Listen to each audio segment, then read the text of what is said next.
Good afternoon, Madam Mayor, Chairman Legends Row, Board of Directors Legends Row, Heritage Mississauga, City of Mississauga, distinguished guests, family, friends, and community. Jim's first home was in Victory Village in Malton. This community was built to house returning World War II veterans and their families.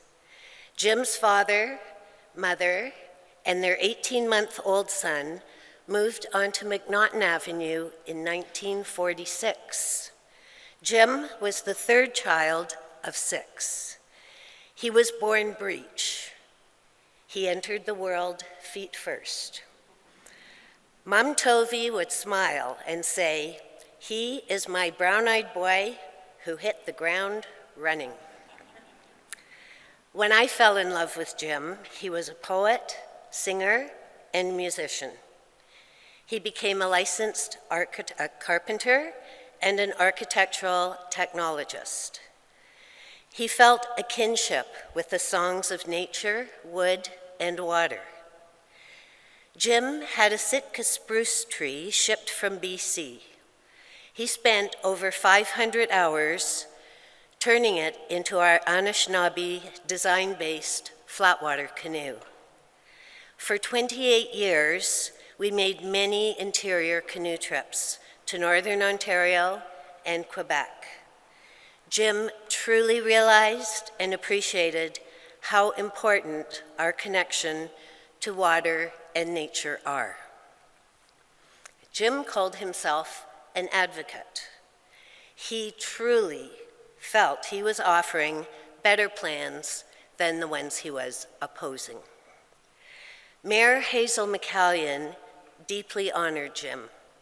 She asked him to represent Mississauga's waterfront at the Great Lakes St. Lawrence Mayor's Conferences. Jim's vision and passion pulled people together and energized them. For example, in 2012, Jim went to Ottawa to attend the AMO conference, the Association of Municipalities of Ontario. During the conference, he scheduled a meeting with the Minister of the Environment, Jim Bradley. Each meeting was only 15 minutes. Jim prepared a 5-minute presentation on the importance of maintaining our public access to our beautiful waterfront. This would allow 10 minutes for feedback. Minister Bradley was so excited and enthusiastic about Jim's vision, he asked his policy advisor if it would be possible to extend their meeting into lunchtime. His advisor looked at him and said, "Yes, please continue. My mother is one of Jim Tovey's biggest fans." Jim looked over and asked, "Who is your mother?"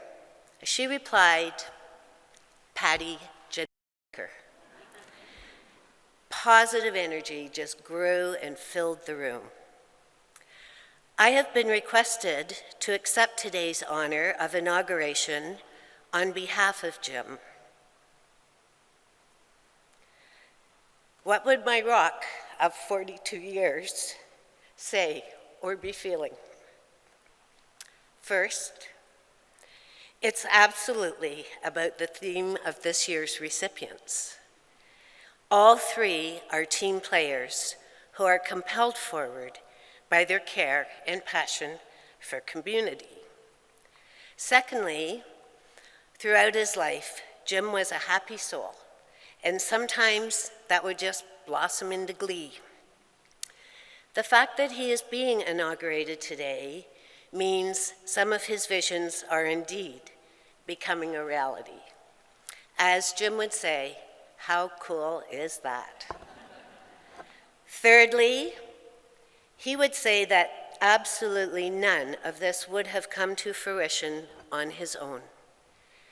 Jim is extremely grateful for the support of so many community associations, organizations, clubs, conservation authorities, municipal, regional, provincial, and federal governments, the professor, John Dennehy, and his dear brother from another mother, Robert McCaskill. On behalf of his team and his community, Jim would say, thank you.